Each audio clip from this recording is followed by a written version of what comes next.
Hi, friends. Welcome back to the Life on Repeat podcast for dementia caregivers who want more support, more clarity, and more breathing room during the day. So if you've been in this role for a while, you've probably heard it 100 times. Make sure you're taking care of yourself.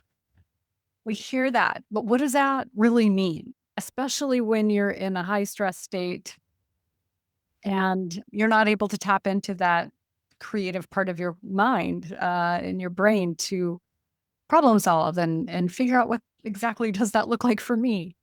So it's good advice. And most caregivers I talk to say, yeah, but what does that actually look like? My life is full of appointments. I'm living with unpredictable days. Somebody's depending on me around the clock. How am I supposed to do this? How am I supposed to take care of myself? So that's why today I really wanted to go over 5 powerful ways, research-backed ways that you can take care of your mind, your body, and your spirit. And the goal is to not add any more overwhelm. I pulled these because I created a journal. I created a framework that I've done some presentations on, and then I created a journal out of it that have 10, it's like a 10 self-care 10-step self-care journal. And I've used it for years and it's been really helpful. It's light, it's playful, and I think it's really helpful. I might be a little bit biased, but you tell me. So we're going to keep it simple. We're going to keep it doable, heartfelt, because the truth is when you take care of you, you're also taking care of the person that you love. So let's just jump in together. So the first way is connection. So I mean connection in all of its forms. I mean connection with yourself, with other people, and with the natural world too.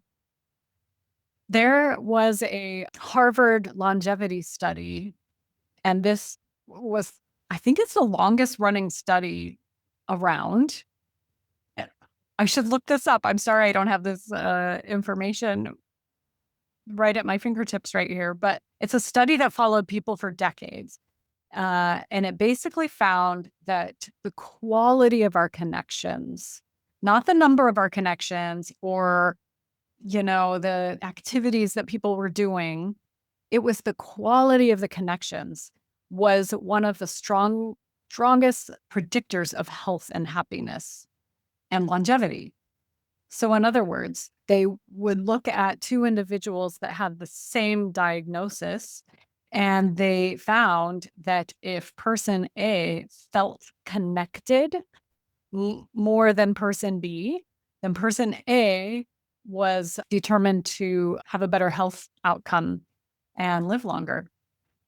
So again, I've worked with a lot of people over the years, and there are individuals that are involved in activities and groups, and they're with friends and their social calendar is busy, but they can feel disconnected. And we all know those individuals that maybe they don't have a lot going on. They may live rurally, or they're just not big socialites, but the relationships they do have, they feel connected. And that's the piece that's important. It's that sense of connection, the quality of connection. So for caregivers, connection can get really tricky. Maybe you are physically isolated, or maybe you're surrounded by people, but you feel alone. And I have certainly talked to a lot of people that share this sentiment that a lot of their support systems have dropped off during your caregiving years. And so this is what I would recommend is ask yourself, when in the last week did I feel most connected? So again, this isn't about when was I busy or when was I surrounded by people. The question is, when did I feel most connected? You might have been out in nature. You might have been with a pet. It might have been a phone call with a friend. It may have even been a moment that you had, at the grocery store where you make eye contact with somebody and smile. Like sometimes those moments are more powerful than the moments we get during our busy lives. So connection isn't about adding more to your to-do list. It's more about noticing and then really leaning into those moments that fill you up. So that's number one, connection. Number two is embrace the unknown. Think of caregivers, you're experts at this. So in caregiving, yeah, it shows up every single day, right? The unknown. Changes in mood, in abilities, in the plan that you thought you had. And let's be honest, that uncertainty can feel so exhausting. But here's the shift. When you make friends with the unknown, that's when it stops being the enemy. That's when it becomes a space where new possibilities can exist. So it's definitely a reframe and a shift here. So some practical tools might include mindfulness.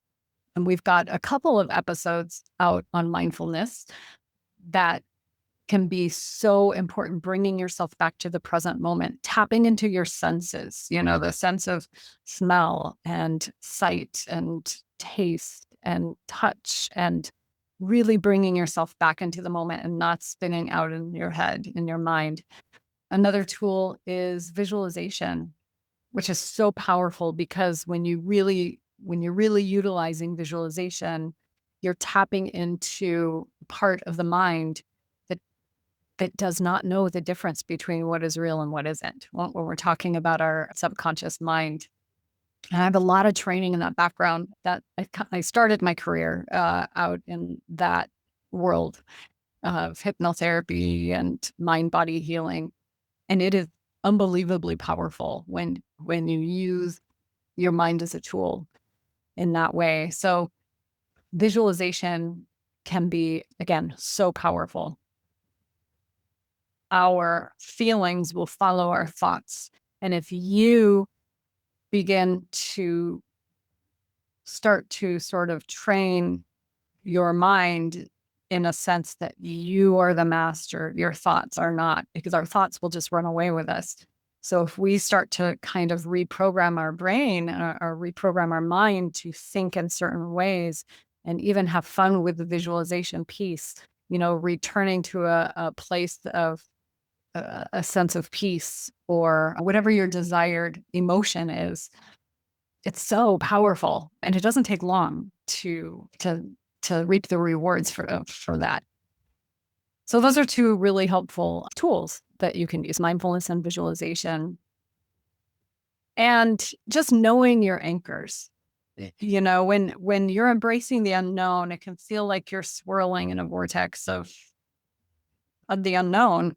And if we can reframe that, one of my favorite reframes is that if you're in the unknown, you're in the field of unlimited possibilities and potential. And so instead of moving towards fear, we're moving towards possibility.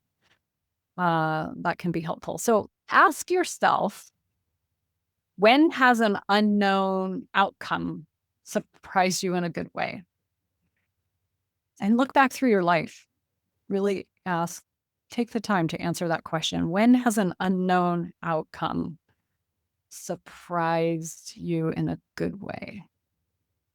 And when you hold on to that memory or you anchor into that, it can soften those edges of uncertainty. So that was number 2. Now we're on to number 3. Invite curiosity. So did you know that your brain literally cannot be in a state of stress and curiosity at the same time? It's incredible. When we are in a high stress state, the blood flow literally is reprogrammed or what am I trying to say? It's it's flowing to a different part of the brain. What I mean is, if you're being chased by a saber-toothed tiger, then you don't have time to be noticing the beautiful sunset or the possibilities of things or pondering anything. You literally are on survival mode. And so even though you're not being chased by a saber-toothed tiger, your body doesn't know that. If you're living in a high stress state, our biology, our physiology is wired for survival. And so all of the nutrients and blood are going to rush to the part of the brain that narrows our focus for survival only. And that triggers the sympathetic response in our stress response. And so when we are then out of that stress state and we can tap into the parasympathetic response state, that's when the blood flow can go and hit the other parts of our brain. We're able to think creatively. We can be curious. We can problem solve. It helps us think more clearly, quite literally, and feel calmer. And so inviting curiosity is kind of a tricky piece when you're living in a high stress state. So for caregivers, it might look like shifting the question from why is this happening to what can I learn here? Or how can I approach this differently? Turning into being curious. Excuse me. And in my journal, I have a few examples of things that you can go into in a little more detail about asking yourself these questions. So try this. Think about one reoccurring challenge that you're having in your caregiving experience. And then ask yourself, what might I discover if I approach this like a mystery to explore instead of a problem to solve? So again, it's this reframing from a problem to curiosity. So curiosity won't erase the challenge, but it will change the energy around it. And that is often where the solutions appear, where everything shifts. When your energy shifts, everything changes. So that was number 3. So here's number 4, gratitude. Gratitude, this is an interesting one for me. So gratitude isn't about forcing yourself to look on the bright side. Oh my gosh, that drives me crazy, right? When people say, "Oh, just be grateful," and then your energy, your body is not feeling grateful. Because the point of gratitude is to feel it. It's not to name the list of things you're grateful for, or I'll share a little bit of a personal story. I was in a position of being a caregiver, and I was in a very, very high stress state. And I was trying, because I know this stuff, right? And I was really trying to tap into this space of gratitude because I know all the studies. I know what they say, that when you're in a state of gratitude, that you're going to live longer and your stress levels will decrease. But I got to tell you, when I was in that state, I couldn't tap into gratitude. In fact, when I thought about the people I loved or cared for in my family or in my life, all I was feeling was this overwhelming sense of guilt or responsibility or burden or heaviness. And I definitely was not able to tap into the state of gratitude when I was trying to do that. And so what I quickly recognized was, again, it's the feeling. So it's not forcing yourself to look on the bright side, especially when you're in pain or overwhelmed. It's about genuinely noticing and feeling what went well, even if it's small. So during that time in my life, I could look at someone else, somebody I didn't know, somebody I didn't have an emotional attachment to, but I could appreciate someone else's experience our relationship to each other and feel gratitude for that. Or I could just be grateful that, oh my gosh, I got some sleep. I mean, the sleep was so important at that time. And just the gratitude of being able to put my head on the pillow at the end of the day. There was so much gratitude to have, clean sheets on my bed. I was so grateful for my bed during those years. So when you practice that regularly, you're actually rewiring your brain to look for those moments. And so then it becomes easier too. When you know every day I'm going to ask myself that question, really, really, what am I grateful for? Really, what went well today? Then again, you're rewiring your brain to look for that through the day. So this is super important because, like I said before, when you're in a high stress state, your thoughts narrow, your focus narrows, and all we can see is things that are danger, and so this helps pull our attention towards out of what's hard and out of what's missing and more towards the direction that we want it to go. So try ending your day by asking yourself, what went well today? If it's hard to answer the question, what am I grateful for? Ask yourself what went well. And then tap into that feeling and amplify it. That simple practice will shift your internal state, and it gives your nervous system a moment to rest and replenish. It's very powerful. All right. So what is number 5? Number 5 is movement. So notice I didn't say exercise because exercise, that word puts me in a whole different state of mind. But movement, there's something about the word movement that's very freeing. It's freeing for your body. It's freeing for your mind. It's not associated with some workout plan. Movement, think about movement. Movement is energy, moving energy. It's flow. When you look at water, water that's moving is fresh and vibrant, and water that's still can be stagnant. So it's important to think about how the energy, in your body and in your mind and in your thoughts and in your life. And so think of movement in that sort of way. So for some people, it might be walking around the block. It might be stretching while the coffee's brewing. It might be listening to some music and doing a little dancing around the kitchen. It might be rocking in the rocking chair. Like I said, movement moves energy. It boosts your mood. We all know the science, right? It can help regulate stress hormones. It can give you a sense of vitality. It's often something that caregivers feel they've lost, right? That sense of vitality. So ask yourself, what kind of movement feels joyful to me right now? Start there. Don't overcomplicate it. I quite literally, before I hopped onto this episode, was on the floor with my cats. And while some people may look at that and go, how is that movement? I was definitely moving. You know how hard it is to get up and down off the floor sometimes. And I took the opportunity to stretch, and move my body around a little bit. So I'm counting that. I'm counting that as movement.